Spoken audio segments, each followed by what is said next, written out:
Earth used to have no light. This period is called the Dark Ages. Pitch Black, the god of darkness, was of course the leader here. At that time, everyone was afraid. But Pitch's happy time did not last long until the moon appeared to shine, and it brought Santa and his good guardians to rule the planet, bringing bright hopes and dreams to children. People were no longer afraid, so the boogeyman's power gradually receded. He had to hide under the bed.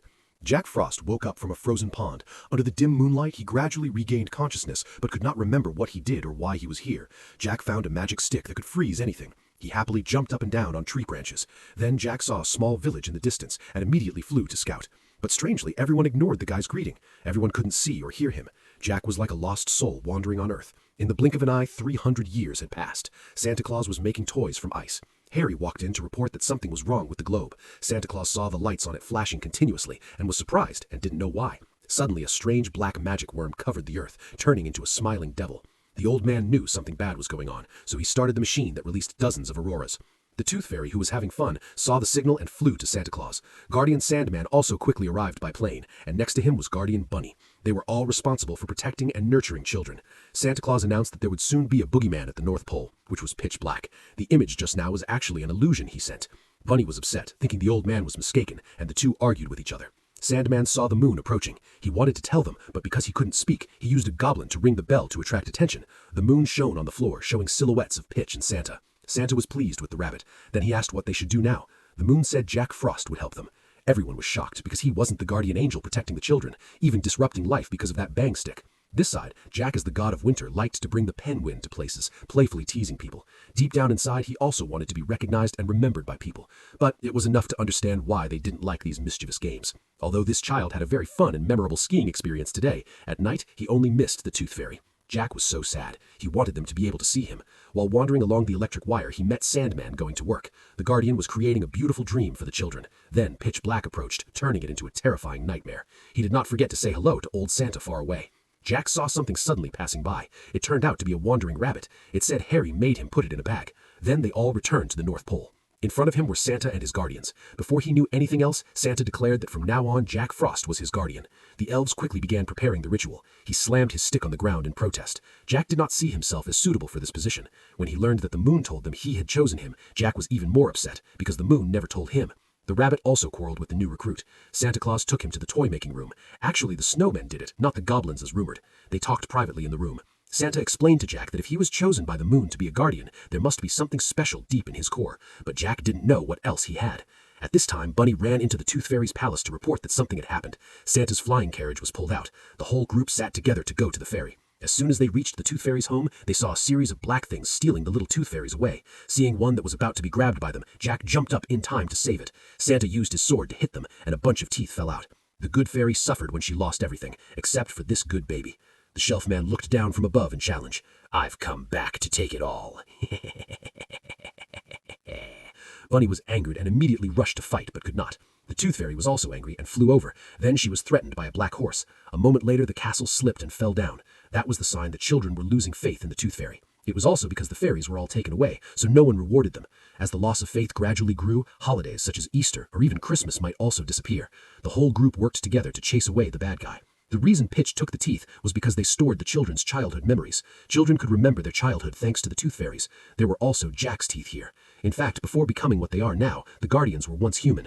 Happy to know that he once had a family, he couldn't wait to recall that memory. But all the teeth were taken away by the boogeyman. Santa suddenly came up with an idea, collecting children's teeth. So the whole group competed to collect the teeth of the sleeping children. However, they forgot to leave money for rubber, so they ran to the store to exchange it and then came back and put it next to the children's pillows. The haunted horse saw this scene and ran down to tell Pitch the news. He made a new battle plan. The young men up here were still trying to compete with each other, accidentally waking up little Jamie. Because he still trusted the Guardians, he could see everyone except Jack. Santa told Sandy to quickly put the boy back to sleep, but the chaos caused him to miss, so the whole group slept in the room. At that moment, Jack saw the black horse outside the window and encouraged Sandy to come with him to find Pitch's lair. Jamie's innocent younger sister suddenly came into the room, took Santa's snow globe and enjoyed playing with it, accidentally dropping it and opening the space gate. These two young men were still chasing the black sand prize. Sandy turned one into golden sand, and Jack also successfully froze one. Pitch appeared from behind. Sandy used sand to fight him solo. Pitch called all his dark minions up. The two of them fought back fiercely. Luckily, Santa Claus also arrived in time. Little Sandy was surrounded by magic with no... However, they forgot to leave money for rubber, so they ran to the store to exchange it and then came back and put it next to the children's pillows. The haunted horse saw this scene and ran down to tell Pitch the news. He made a new battle plan. The young men up here were still trying to compete with each other, accidentally waking up little Jamie. Because he still trusted the Guardians, he could see everyone except Jack. Santa told Sandy to quickly put the boy back to sleep, but the chaos caused him to miss, so the whole group slept in the room. At that moment, Jack saw the black horse outside the window and encouraged Sandy to come with him to find Pitch's lair. Jamie's innocent younger sister suddenly came into the room, took Santa's snow globe and enjoyed playing with it, accidentally dropping it and opening the space gate. These two young men were still chasing the black sand prize. Sandy turned one into golden sand, and Jack also successfully froze one. Pitch appeared from behind. Sandy used sand to fight him solo. Pitch called all his dark minions up. The two of them fought back fiercely. Luckily, Santa Claus also arrived in time. Little Sandy was surrounded by magic with no way out. Pitch shot an arrow and hit him. The Guardian's body gradually turned black. Jack rushed forward as if he could no longer keep up. A wave of black sand swooped down to attack him, causing Jack to instantly shine, unleashing his overwhelming power of ice and snow, pushing Pitch down to the ground. Santa took everyone back home. They prayed together for poor Sandman. On Earth, the light had become more sparse. Pitch had captured the love of the world. Tomorrow was Bunny's Easter. He rekindled the team's determination to fight. They went to the rabbit hole together. Bunny suddenly saw something strange in his house, so he raised his swords and prepared to fight. Stepping out of the cave was Sophie. Well, if you come, you'll always be here. The whole group prepared to paint Easter eggs together. Thousands of eggs were colorfully colored and then moved to each house through many of these cave doors. The girl got tired of joking and fell asleep. Jack accepted the responsibility of taking the child to the bedroom. After finishing his job, he was lured to Pitch's lair by a strange voice. An old forest in the forest. Below was a deep hole in the ground. He was about to save the tooth fairies when he saw the pile of teeth below. He jumped down to look for them. Pitch appeared and manipulated the boy. He brought out his tooth box. Pitch taunted him with memories and fears of disbelief, leaving him reeling in confusion until he looked back and realized he had broken all of Bunny's Easter eggs. At that time, on the ground, the children searched and could not find any eggs. The children no longer trusted Bunny and considered him non-existent. The rabbit was shocked, stunned, and bored. When they saw Jack return with the tooth in his hand, the Guardians thought he had betrayed them by going to Pitch's lair. The rabbit angrily left. The lights continued to fade. Embarrassed, Jack isolated himself in Antarctica. Pitch appeared again to try to convince him to join his side. Jack refused. Pitch threatened to kill Baby Tooth unless Jack gave him the scepter, the source of his magic. Jack agreed, but Pitch turned around and broke his stick and threw him off the cliff along with Baby Tooth. The two were alone in the abyss. The Tooth Fairy helped Jack review his childhood memories. Touching the hole, a series of beautiful moments from his past life appeared. Two siblings were stuck on a young glacier. The younger sister was frightened and did not dare to move. Jack grabbed the stick and quickly pulled his sister back, while he fell onto a patch of ice and sank into the lake. The moon above had come down to illuminate him, and from there, the winter god that exists now came to be. Jack understood the reason he was chosen to be a guardian. He tried to repair his stick and return to the lair to rescue the tooth-captured fairies. But now, all the children in the world gradually did not trust the Guardians anymore. This had weakened them significantly. Pitch even went to Santa to spread negativity towards the snowmen. Then he stood and counted down the fading lights. But one thing wouldn't turn off: little Jamie. Hearing the boy's conversation with the stuffed rabbit and noticing that Jamie's faith was wavering, Jack painted on the egg-shaped window, then turned into a rabbit flying around in the little boy's room. Seeing snow falling, the boy thought of Jack Frost. Belief in the winter god appeared. So Jamie saw the guy, bursting with joy and jumping up and down. Outside, Santa's carriage suddenly appeared here, but because the magic was weak, the reindeer all left. Jamie ran out to greet the Guardians, but because of today's damage, Santa had turned into a mini rabbit. The sky suddenly became angry. Pitch sent flying magic. They flew up to punch each other, and the rest went to rain. The ice staff could not defeat the boogeyman anymore because he had become much stronger. They were cornered. Jamie said he was scared and reminded Jack of his younger sister. He threw a snowball at Pitch's face. They all giggled together. To help him have more fun, they invited Santa to go skiing with him. At the same time, in order to call their friends to join the Association of Believers in Fairies, the children happily poured out to the street. But how could just a few children defeat that giant dragon storm? Pitch Black challenged me. What can I do? The children are no longer afraid, but stand up bravely and say, "I will protect the gods."